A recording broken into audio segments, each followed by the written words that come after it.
এমন একটি জিকির, এমন একটি দোয়ার কথা বলবো যে জিকির এবং দোয়া জানে না এমন কোন মুসলিম পৃথিবীতে পাওয়া কঠিন। বলতে গেলে আমরা সকলেই এই দোয়া, এই জিকিরটি জানি, এই বাক্যটি মুখস্থ আমাদের আছে, কিন্তু এই বাক্যের যে ওজন, এই বাক্যের যে ওয়েট, এই বাক্যের যে গুরুত্ব, সেটা আমরা হয়তো অনেকেই উপলব্ধি করতে পারি না। মুস্তাদরাকে হাকিমে আবু সাঈদ খুদরি রাদিয়াল্লাহু তাআলা আনহু থেকে বিশুদ্ধ সূত্রে বর্ণিত এক হাদিসে নবী করিম সাল্লাল্লাহু আলাইহি সাল্লাম ইরশাদ করেছেন, একবার আল্লাহর নবী মুসা আলাইহিস সালাতু ওয়াস সালাম আল্লাহর কাছে দরখাস্ত করলেন, আল্লাহর কাছে আবেদন পেশ করলেন। তিনি আল্লাহর সঙ্গে সরাসরি কথোপকথন করতেন, সেজন্য কালিমুল্লাহ বলা হয় তাকে। আল্লাহর সঙ্গে সরাসরি কথা বলতে গিয়ে একবার তিনি আবেদন করলেন, আল্লাহ আমাকে আপনি একটি জিকির, একটি দোয়া শিখিয়ে দিন, যে জিকির, যে দোয়া আমি সব সময় পাঠ করব, সব সময় আমল করব। আল্লাহ সুবহানাহু ওয়া তাআলা তখন মূসা আলাইহিস সালামকে বললেন, কুল লা ইলাহা ইল্লাল্লাহ, হে মূসা আপনি লা ইলাহা ইল্লাল্লাহ এই দোয়াটি সবসময় পাঠ করবেন, এই জিকিরটি সবসময় পাঠ করবেন, এটা আপনাকে আমি দিলাম। মূসা আলাইহিস সালাম কিছুটা আশ্চর্যান্বিত হয়ে আল্লাহ সুবহানাহু ওয়া তাআলাকে বললেন, আল্লাহ লা ইলাহা ইল্লাল্লাহ এটা তো এমন একটি বাক্য, এমন একটি জিকির, এমন একটি দোয়া যেটা সকলেই বলে, সব মানুষই বলে। আমি তো আপনার কাছে স্পেশাল কোনো দোয়া চেয়েছিলাম, বিশেষ কোনো দোয়া চেয়েছিলাম।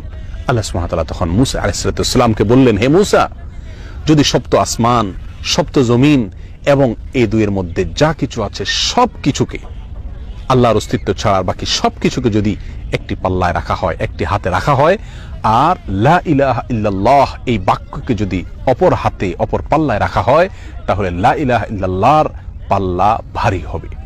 এত ওয়েটফুল এই আমল, এত ওজনী এই আমল, এই জিকির। অর্থাৎ আল্লাহ সুবহানাহু ওয়া তাআলা মূসা আলাইহিস সালামকে যে বার্তা দিলেন সেটি হলো, লা ইলাহা ইল্লাল্লাহর চাইতে ওজনী, এর চাইতে ওয়েটফুল, এর চাইতে ভারী, এর চাইতে শ্রেষ্ঠ, এর চাইতে মর্যাদাপূর্ণ কোন জিকির আল্লাহর জমিনে আর নাই।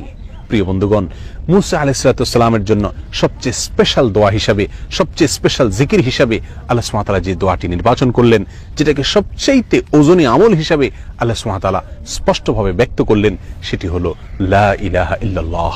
অথচ এই লা ইলাহা ইল্লাল্লাহ এটাকে আমরা খুব সাধারণ একটি জিকির মনে করি, খুব সাধারণ একটি দোয়া মনে করি, আমরা বিশেষ আমল খুঁজে বেড়াই। অথচ এর চাইতে বিশেষ, এর চাইতে স্পেশাল কোনো আমল আল্লাহর জমিনে আর হতে পারে না।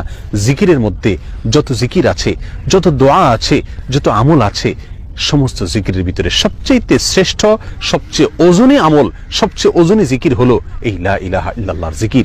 মিজানের পাল্লায় কিয়ামতের দিন যখন আমার নেকামল মাপা হবে, তখন আমার নেকামলে শুধুমাত্র লা ইলাহা ইল্লাল্লাহ এর আধিক্য যদি থাকে, তাহলে ইনশাআল্লাহ আমার নেকামলে পাল্লা অনেক বেশি ভারী হবে। আসুন, চলতে ফিরতে, উঠতে বসতে, অবসরে, কাজের ফাঁকে সব সময় মুখ থেকে, অন্তরের গভীর থেকে লা ইলাহা ইল্লাল্লাহ উচ্চারণ করতে থাকি। অন্তর পরিষ্কার হয়ে যাবে, অন্তরের ময়লা দূর হবে, অন্তরের পেরেশানি দূর হবে, অন্তরে আল্লাহ সুবহানাহু ওয়া তাআলার প্রতি আস্থা বাড়তে থাকবে, ঈমান বাড়তে থাকবে, এবং লা ইলাহা ইল্লাল্লাহ এই জিকির আমরা যত বেশি করব, তত বেশি সৃষ্টি জগতের অন্য সবকিছু আমাদের কাছে তুচ্ছ মনে হতে থাকবে। সবকিছুর হারানোর কষ্ট আমরা ভুলতে থাকবো।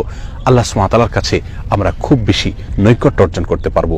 আসুন বলতে থাকি বেশি থেকে বেশি, অন্তরস্থল থেকে ঈমানের সঙ্গে লা ইলাহা ইল্লাল্লাহ।